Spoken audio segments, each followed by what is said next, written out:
The morning sun cast long shadows across the manicured grounds of Buckingham Palace as Sergeant James Mitchell adjusted his red tunic one final time.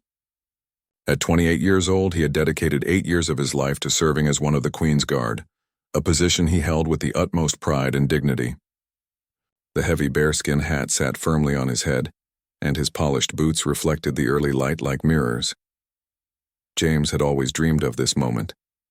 Growing up in a small town in Yorkshire, he would watch the changing of the guard ceremonies on television, mesmerized by the precision and honor displayed by these silent sentinels.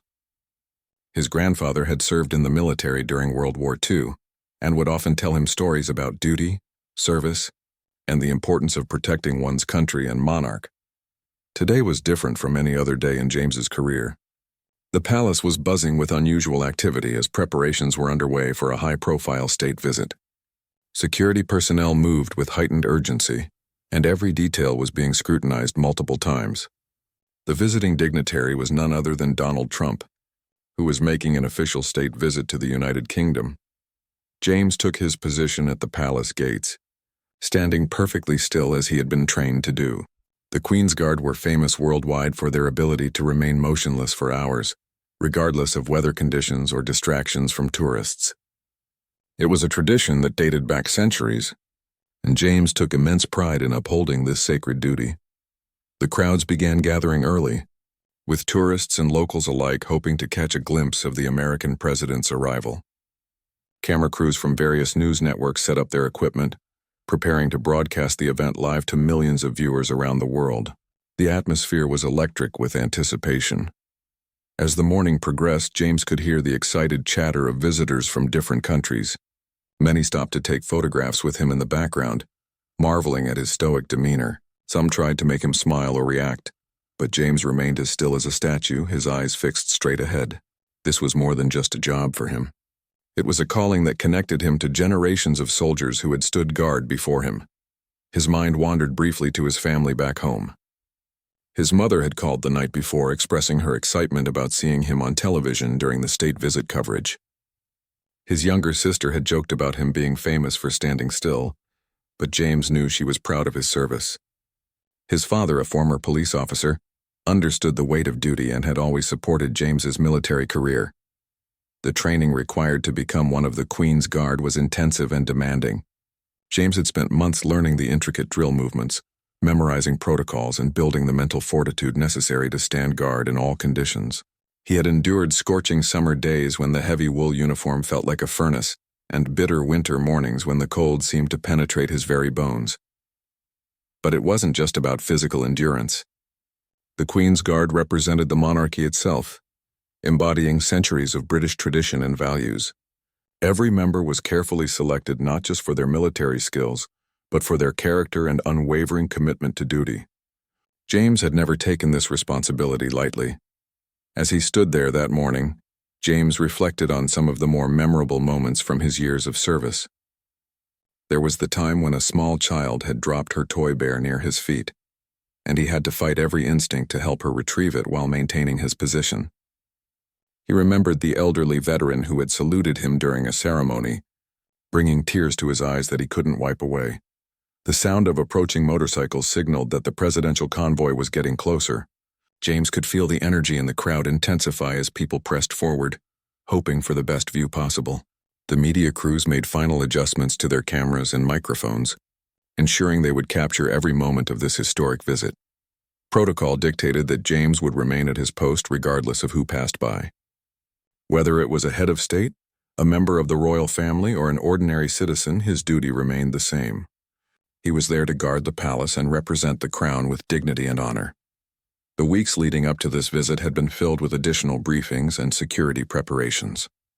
James and his fellow guards had been reminded of the importance of maintaining their professional demeanor at all times, especially given the international attention the visit would receive. Every movement would be scrutinized, every gesture analyzed by millions of viewers worldwide. As the convoy drew nearer, James could hear the distant sound of sirens and the rumble of motorcycles. His training kicked in automatically, and he made subtle adjustments to ensure his posture was perfect. His rifle was positioned exactly as it should be, His uniform was immaculate and his expression remained neutral and focused. The responsibility weighing on his shoulders was immense. He wasn't just representing himself or even his regiment. He was representing the entire British military and the monarchy itself. Every Queen's Guard understood that they were living symbols of British tradition and values, watched and admired by people from around the world. James had always found strength in the knowledge that he was part of something much larger than himself. The uniform he wore connected him to countless soldiers who had served with honor throughout British history. The position he held was not just a job but a sacred trust passed down through generations. The morning air was crisp and clear, perfect weather for such an important occasion. James could smell the familiar sense of London, the mix of history and modernity that made the city unique. The palace grounds were pristine, every detail carefully maintained to present the best possible image to the world. As he waited for the presidential convoy to arrive, James felt a quiet sense of satisfaction. He had worked hard to earn his place among the Queen's Guard, and today would be one of the most significant days of his military career. Whatever happened next, he was ready to serve with the same dedication and professionalism that had defined his years of service to the crown. The sound of engines grew louder as the presidential motorcade rounded the corner leading to Buckingham Palace. James could see the flashing lights reflecting off the palace windows, and the crowds pressed closer to the barriers, their excitement reaching fever pitch. News cameras swiveled to capture every angle of the approaching convoy, while reporters began their live broadcasts to audiences across the globe. President Trump's black limousine, known as the Beast, led the impressive procession of vehicles. The bulletproof car gleamed in the morning sunlight as it approached the palace gates where James stood guard. Security personnel moved with practiced efficiency, their eyes constantly scanning the crowd for any potential threats. As the motorcade came to a halt, James maintained his rigid posture, staring straight ahead as protocol demanded. He had guarded during many important visits before, but the media attention for this particular event was unlike anything he had experienced. Dozens of cameras were trained on the palace entrance, broadcasting live to news networks around the world. President Trump emerged from the limousine, straightening his suit jacket as he stepped onto the palace grounds. The American president was known for his confident demeanor and direct communication style, traits that had made him both loved and criticized in equal measure. Today he was here as a guest of the British monarchy, participating in the centuries-old tradition of state visits. James watched from the corner of his eye as the president began walking toward the palace entrance, accompanied by his security detail and British officials. The crowd cheered and called out, with some supporters waving American flags while others held protest signs. The atmosphere was charged with the kind of energy that only comes with such high-profile political events. What happened next would change everything for James Mitchell. As President Trump walked past the line of guards, he suddenly stopped directly in front of James. The president looked up at the tall guard in his distinctive red tunic and towering bearskin hat, a slight smirk crossing his face. "You know what?" Trump said loudly enough for the nearby microphones to pick up his words. "These guys just stand here all day doing absolutely nothing. They're like ceremonial jokes, really. I mean, what's the point? They can't even move or talk. It's just for show, completely useless." The words hit James like a physical blow. 8 years of dedicated service, countless hours of training, and unwavering commitment to duty were being dismissed as meaningless theater. The president continued his commentary, seemingly unaware of the impact his words were having on the man standing just feet away from him. "Back home, our security actually does something," Trump continued, gesturing dismissively toward James. "These guys are just fancy mannequins in costume. Anyone could do this job, just stand there and look serious. It's not real military work." James felt his chest tighten with a mixture of anger and hurt that threatened to overwhelm his professional composure. Every fiber of his being wanted to respond, to defend not just himself but every guard who had ever served in this capacity. The training, the sacrifice, the honor they brought to their service, all of it was being reduced to nothing more than a tourist attraction. The cameras captured every moment of the exchange, broadcasting Trump's dismissive comments to millions of viewers worldwide. James could hear the crowd's reaction. Some laughed along with the president's remarks, while others seemed uncomfortable with the public humiliation of a serving soldier. Behind his stoic expression, James's mind raced with memories of what his service truly meant. He thought about the rainy nights he had stood guard, protecting the palace and its occupants while others slept safely in their beds. He remembered the rigorous selection process he had undergone, competing against hundreds of other candidates for the honor of serving as one of the Queen's Guard. The president's security detail seemed eager to move him along, but Trump appeared to be enjoying the attention his impromptu commentary was generating. Several journalists had moved closer, their microphones extended to catch every word of his unscripted remarks about the British military tradition. "I mean, seriously," Trump added, his voice carrying clearly across the courtyard. "What kind of military training prepares you to be a statue? In America, we train our soldiers to actually fight and defend. This is just playing dress-up for the tourists." Each word felt like another weight added to James's shoulders, but his training held firm. He continued to stare straight ahead, his expression unchanged despite the emotional turmoil brewing beneath the surface. The Queen's Guard were taught to endure any provocation while maintaining their dignity and composure. Some of the British officials accompanying the president looked visibly uncomfortable with his comments, but protocol prevented them from interrupting or correcting a visiting head of state. They exchanged glances with each other, clearly wishing the president would move along to the scheduled indoor ceremonies. The crowd's reaction was mixed and growing more intense by the moment. Some visitors seemed shocked by the president's public mockery of a serving soldier, while others laughed and took photos of the scene. The international media was having a field day, with reporters already crafting stories about the diplomatic implications of insulting the host country's military traditions. James could feel sweat beginning to form under his bearskin hat despite the cool morning air. The weight of his rifle seemed to increase with each passing second, and his legs began to ache from maintaining his rigid stance. But more than the physical discomfort, it was the emotional pain of having his service mocked that truly tested his resolve. His grandfather's words echoed in his mind. "A soldier's duty is to serve with honor, regardless of recognition or appreciation." The old man had faced far worse challenges during wartime, and James drew strength from that legacy of quiet courage and dedication. President Trump finally seemed ready to move on, but not before making one final comment that would prove to be the breaking point.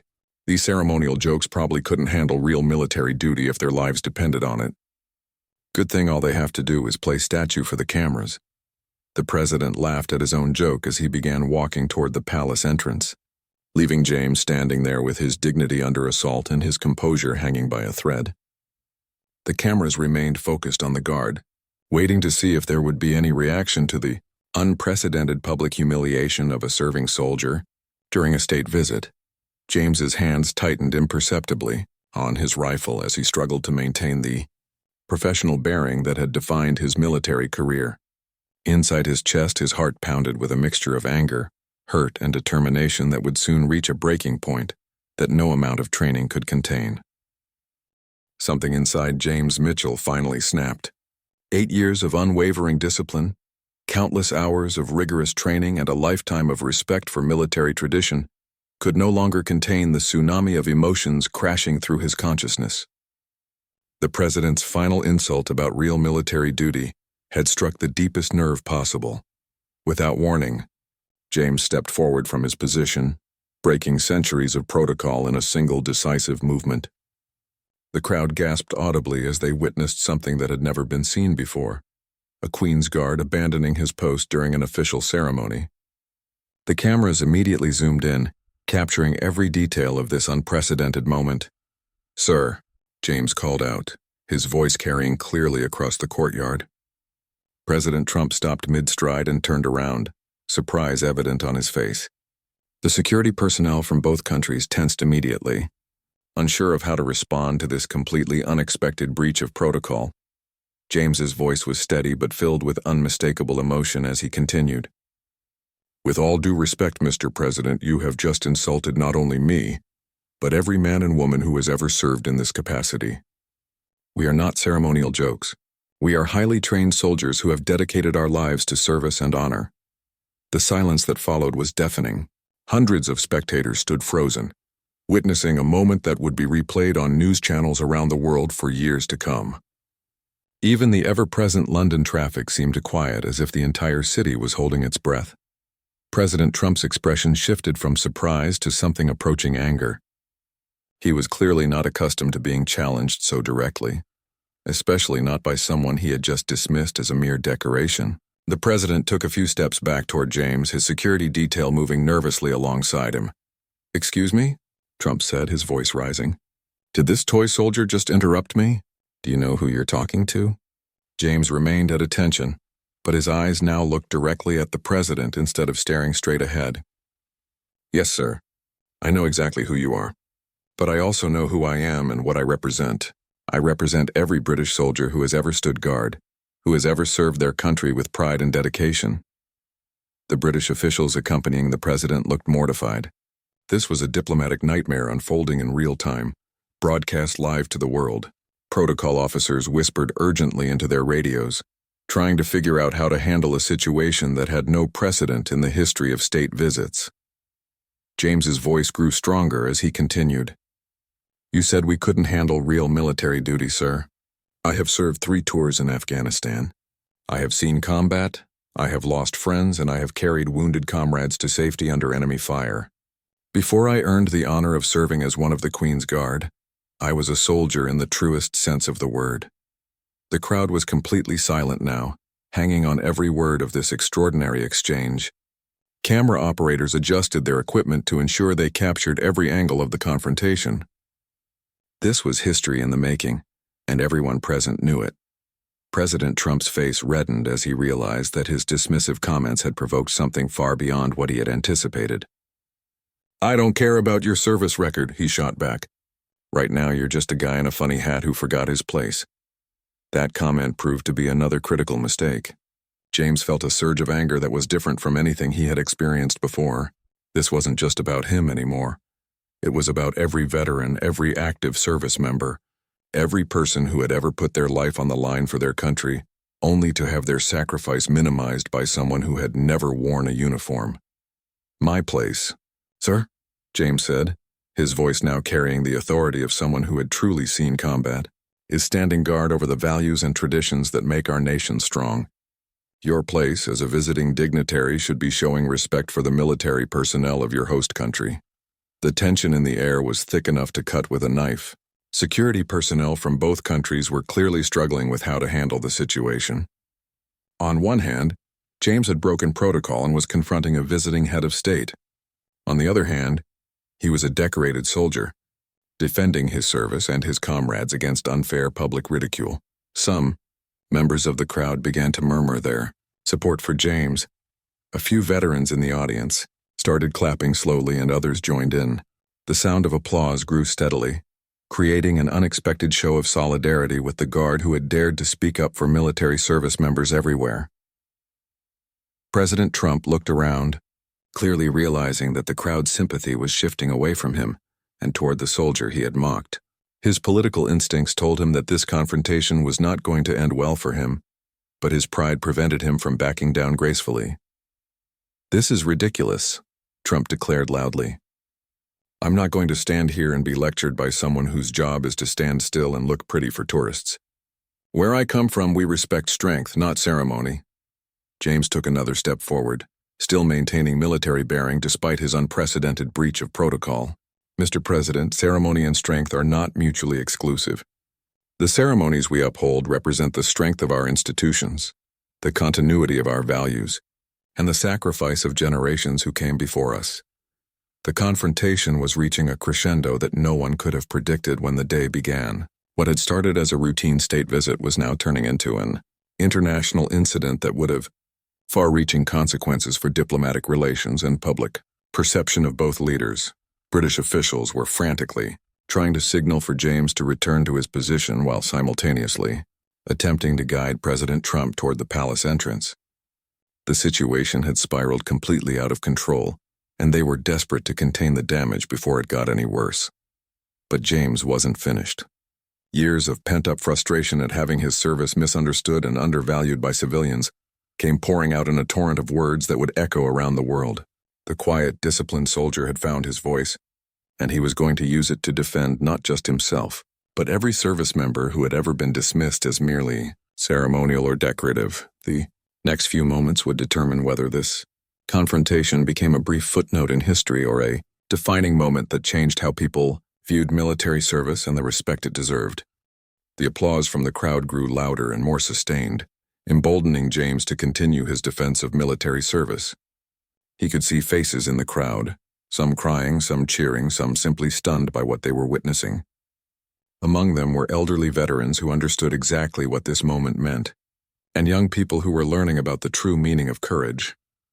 "Mr. President," James continued, his voice now carrying across the entire courtyard, "you asked what kind of military training prepares someone to be a statue. Let me tell you about that training. We learn discipline that allows us to stand motionless for hours in scorching heat or freezing cold. We develop mental fortitude that keeps us alert and ready, even when nothing seems to be happening. We cultivate the kind of selfless dedication that puts duty above personal comfort." President Trump's security detail was becoming increasingly agitated, whispering urgently into their earpieces and clearly receiving instructions from their superiors. The situation had gone far beyond a simple breach of protocol, and was now a full-blown international incident being broadcast live around the world.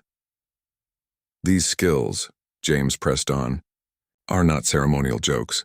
They are the foundation of military excellence. The same discipline that allows me to stand guard for 8 hours without moving is what allowed me to remain calm under enemy fire in Afghanistan. The same mental strength that helps me ignore tourist distractions is what helped me carry a wounded colleague 3 miles through hostile territory." The president was visibly frustrated now, clearly unaccustomed to being challenged so directly and eloquently. His usual tactic of deflecting criticism with humor or dismissive comments wasn't working against someone who was speaking from genuine experience and deep conviction. "I've heard enough of this nonsense," Trump declared, waving his hand dismissively. "Security, can we please move this along? I didn't come here to be lectured by someone who plays dress-up for a living." But James wasn't finished, and the crowd seemed to sense that this was a pivotal moment that demanded completion. The applause died down as people waited to hear what the guard would say next. Even some of the journalists had stopped taking notes and were simply watching, transfixed by the raw emotion and authenticity of the moment. "Sir," James said, his voice now carrying a weight that commanded attention, "every person who has ever worn this uniform has earned the right to wear it through sacrifice and service. When you mock us, you mock every family member who is worried about their loved one serving overseas. You mock every child who has had to say goodbye to a parent deploying to a dangerous place. You mock every wife or husband who has received a folded flag at a military funeral." The power of these words hit the crowd like a wave. Several people were openly crying now, and the applause that followed was different, deeper, more respectful, and filled with genuine emotion. This wasn't just about one soldier defending himself anymore. It had become about honoring all those who serve. President Trump's face had gone through several color changes during James's speech.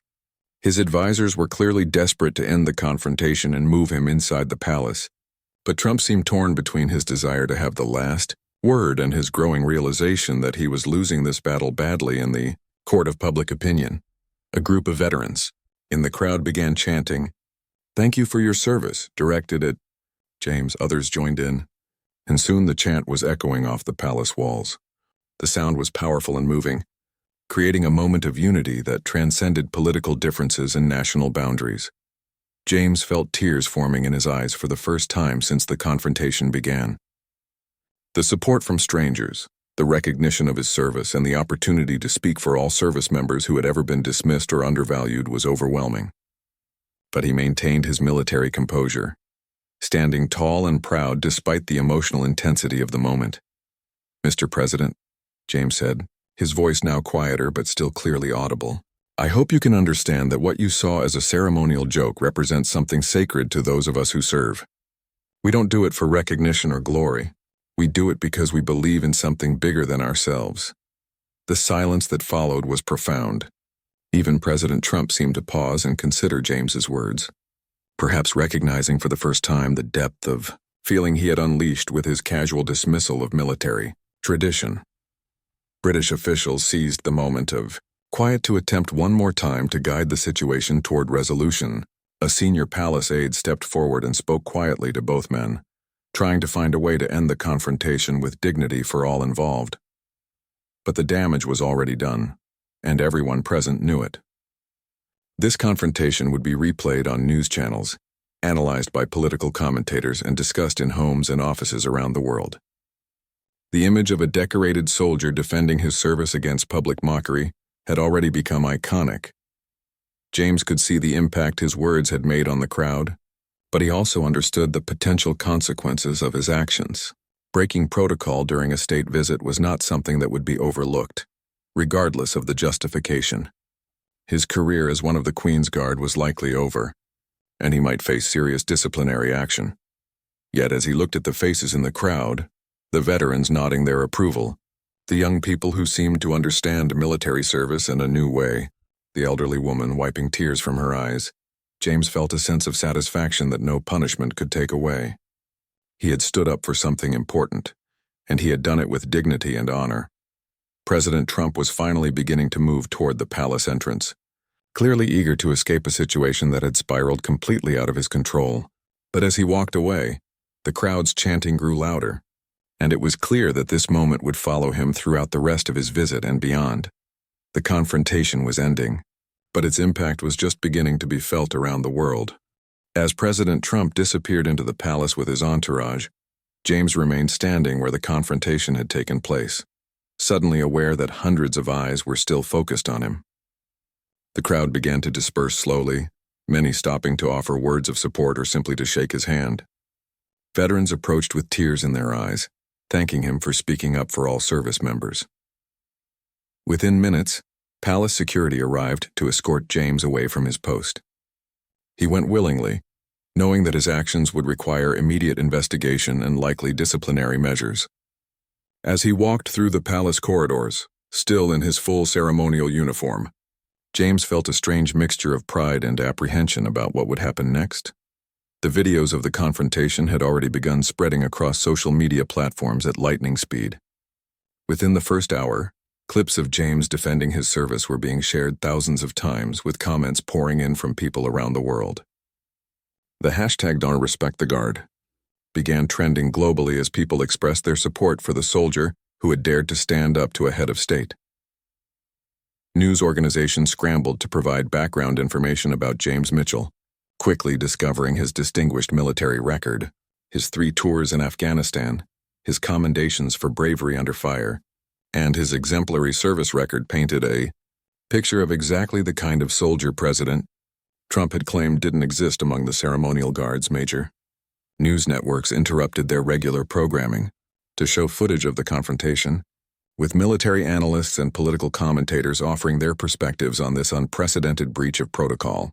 The consensus among military experts was that while James had violated procedure, his actions were understandable given the provocation he had endured. Inside the palace, James found himself in a small conference room facing a panel of senior military officers and palace officials. The atmosphere was tense as they reviewed the incident and discussed the appropriate response. James sat at attention, still wearing his ceremonial uniform, ready to accept whatever consequences his actions might bring. Colonel Patricia Hensworth, the commanding officer of the Queen's Guard, began the questioning. She was a veteran officer who had served with distinction in multiple conflicts and understood the pressures that military personnel faced. Her expression was stern but not unsympathetic as she addressed James. "Sergeant Mitchell," she began, "you understand that what you did today violated every protocol governing the conduct of the Queen's Guard during official ceremonies. Your actions have created an international incident and potentially damaged diplomatic relations between our country and the United States." James nodded solemnly. "Yes, ma'am. I understand the severity of my actions and I take full responsibility for them." Colonel Hensworth continued, "However, we also understand the extreme provocation you endured. President Trump's comments were inappropriate and disrespectful to you personally and to the military as a whole. The question now is how we proceed from here." While James faced questioning inside the palace, the story continued to explode across global media. Television news programs showed the confrontation repeatedly, with experts debating whether James's response was justified or if he should have maintained his silence regardless of the provocation. Public opinion seemed overwhelmingly supportive of the Guard's actions. Social media was flooded with messages of support from current and former military personnel from around the world. Veterans shared their own stories of being dismissed or undervalued because of public misunderstanding about military service. The confrontation had touched a nerve that resonated far beyond the walls of Buckingham Palace. International reaction was swift and varied. Many world leaders remained diplomatically silent, unwilling to comment on an incident involving a sitting U.S. president. However, military organizations and veteran groups across multiple countries issued statements supporting James's right to defend his service and the honor of his uniform. The American reaction was particularly interesting and divided largely along political lines. Trump supporters criticized James for disrespecting a visiting head of state and breaking military protocol. However, many American veterans and military families expressed support for the British Guard, saying they understood his frustration with having military service diminished and mocked. Back in James's hometown in Yorkshire, his family watched the news coverage with a mixture of pride and concern. His mother spoke to local reporters, expressing her support for her son while worrying about the potential consequences he might face. His father, the former police officer, told journalists that James had always stood up for what he believed was right. Even as a child, the investigation into James's conduct was thorough, but moved quickly given the global attention the incident had received. Character witnesses came forward to testify about his exemplary service record, his dedication to duty, and his reputation among his fellow soldiers. His former commanding officers from his deployments in Afghanistan provided statements about his bravery and leadership under fire.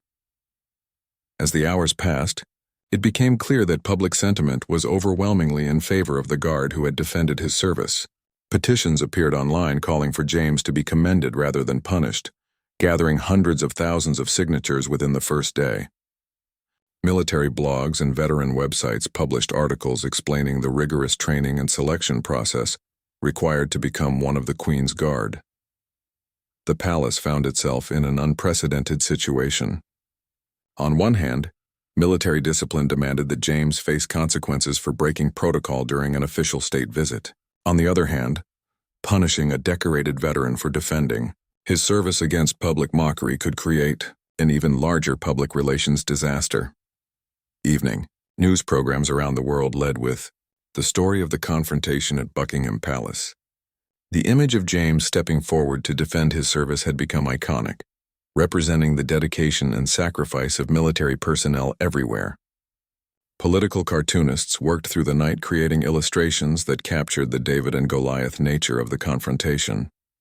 As James waited for the official decision about his fate, he reflected on the day's events. He knew that his career as one of the Queen's Guard was likely over, but he felt no regret about his actions. He had stood up for every service member who had ever been dismissed or undervalued, and that knowledge gave him a sense of peace despite the uncertainty about his future. The world watched and waited to see how this extraordinary story would conclude, knowing that the decision about James Mitchell's fate would send a message about how society values military service and the courage required to defend one's principles in the face of powerful opposition. 3 days after the confrontation at Buckingham Palace, the world received news that no one had anticipated. Instead of facing court-martial or dismissal from service, Sergeant James Mitchell was summoned to a private audience with Queen Elizabeth II herself. The monarch, who rarely involved herself directly in military disciplinary matters, had requested to meet personally with the Guard who had defended the honor of her service. The meeting took place in the Queen's private study, away from the cameras and crowds that had followed James's story around the globe. As he entered the room in his dress uniform, James felt the weight of centuries of British military tradition surrounding him. The Queen, despite her advanced age, stood to greet him with the dignity and presence that had defined her long reign. "Sergeant Mitchell," the Queen said in her measured, authoritative voice, "I have been following the events of recent days with great interest. I understand you felt compelled to defend not only your own service but the honor of all who wear the uniform of my guards." James stood at rigid attention, overwhelmed by the surreal nature of the moment. "Yes, Your Majesty. I deeply regret any embarrassment my actions may have caused to the Crown or to our nation's diplomatic relations." The Queen studied him for a long moment before responding. "Sergeant, in my many decades as your sovereign, I have seen courage displayed in many forms. Sometimes it appears on distant battlefields, and sometimes it emerges in unexpected moments when someone must choose between personal safety and defending what is right. She gestured for him to sit, an unusual honor that spoke to the gravity of the moment. Your service record speaks for itself. 3 tours in Afghanistan, multiple commendations for valor, and 8 years of exemplary duty as one of my guards. But what you did 3 days ago required a different kind of courage entirely. The Queen continued, her words carrying the authority of someone who had witnessed decades of military service and sacrifice. You were faced with a choice between following protocol and defending the honor of every person who has ever served their country with pride. You chose honor, and while your methods were unconventional, your motivation was pure.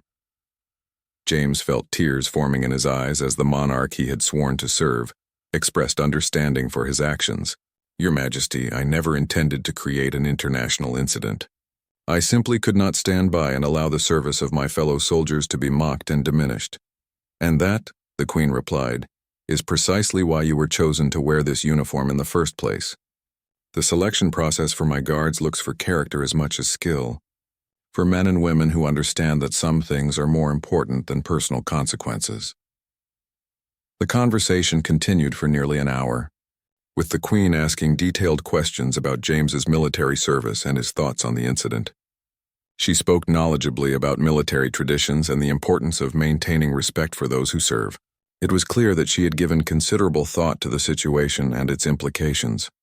When the meeting concluded, the Queen made an announcement that shocked the military establishment and delighted supporters around the world. Rather than facing punishment, James Mitchell would be promoted to staff sergeant and assigned to a new role training future, members of the Queen's Guard. His real-world combat experience and demonstrated character would be invaluable in preparing the next generation of guards. The announcement sent shockwaves through the international community. Social media exploded with celebration as people who had followed James's story shared their joy at this unexpected outcome. The hashtag to respect the Guard evolved into talk promote the Guard as supporters celebrated what many saw as a victory for military personnel. Everywhere, news organizations scrambled to cover this remarkable turn of events. Military analysts noted that the Queen's decision sent a powerful message about the value placed on character and moral courage within the British Armed Forces. The promotion was seen as an endorsement of standing up for one's principles, even when it involves personal risk. James's family in Yorkshire was overwhelmed with emotion when they received the news. His mother cried tears of joy during a television interview, expressing her pride in both her son's courage and the Queen's wisdom in recognizing it. His father, ever practical, noted that James had always been willing to stand up for others even when it cost him personally. The reaction from the American side was notably muted. President Trump's administration offered no official comment on the Queen's decision, though anonymous sources suggested there was considerable frustration within the White House about how the incident had unfolded. The president himself had moved on to other topics, but the confrontation continued to follow him in the form of questions from reporters and commentary from military families. Within the military community, James's promotion was seen as a watershed moment. Young soldiers around the world took note that standing up for military values and defending the honor of service could be rewarded rather than punished. Military academies began using the incident as a case study in leadership and moral courage. The training facility where James would work with future Queen's Guards was transformed to accommodate his new role. His first class of recruits arrived 6 months later, eager to learn from the man who had become famous for defending their chosen profession. James approached his new responsibilities with the same dedication he had brought to standing guard, determined to prepare these young soldiers not just physically, but mentally and morally for their service. In his first address to new recruits, James spoke about the true meaning of military service. Being a Queen's Guard is not about standing still or looking impressive for tourists, he told them. It's about embodying the values that make our nation strong. It's about understanding that sometimes the greatest battles are fought not with weapons, but with words and conviction. The impact of James's confrontation with President Trump extended far beyond the military sphere. Educational institutions began teaching the incident as an example of peaceful resistance and moral courage. The video of the confrontation was studied in classes on leadership, ethics, and public speaking around the world. James received thousands of letters from people whose lives had been touched by his actions. Veterans wrote to thank him for defending their service. Young people wrote expressing their newfound respect for military personnel. Families of fallen soldiers wrote to say that his words had honored their loved one's memory. One letter particularly moved James. It came from a young woman in America whose brother had been killed in Iraq. She wrote that Trump's dismissive comments about ceremonial duties had deeply hurt her, because her brother had served as an honor guard at military funerals before his deployment. James's defense of military service had validated the importance of her brother's work in comforting grieving families. Years later, as James continued training new guards, he often reflected on that momentous day at Buckingham Palace. The confrontation had lasted only minutes, but its effects continued to ripple through society. Military recruitment saw an uptick as young people gained a new appreciation for service. Public support for veterans' causes increased significantly in the months following the incident. The Queen's decision to promote rather than punish James became a defining moment of her reign's final years. It demonstrated her understanding that true leadership sometimes means supporting those who take principled stands, even when it creates diplomatic complications. The incident strengthened the bond between the monarchy and the military in ways that formal ceremonies never could. James Mitchell had begun that morning as one guard among many, following centuries-old protocols and expecting nothing more than another routine day of service.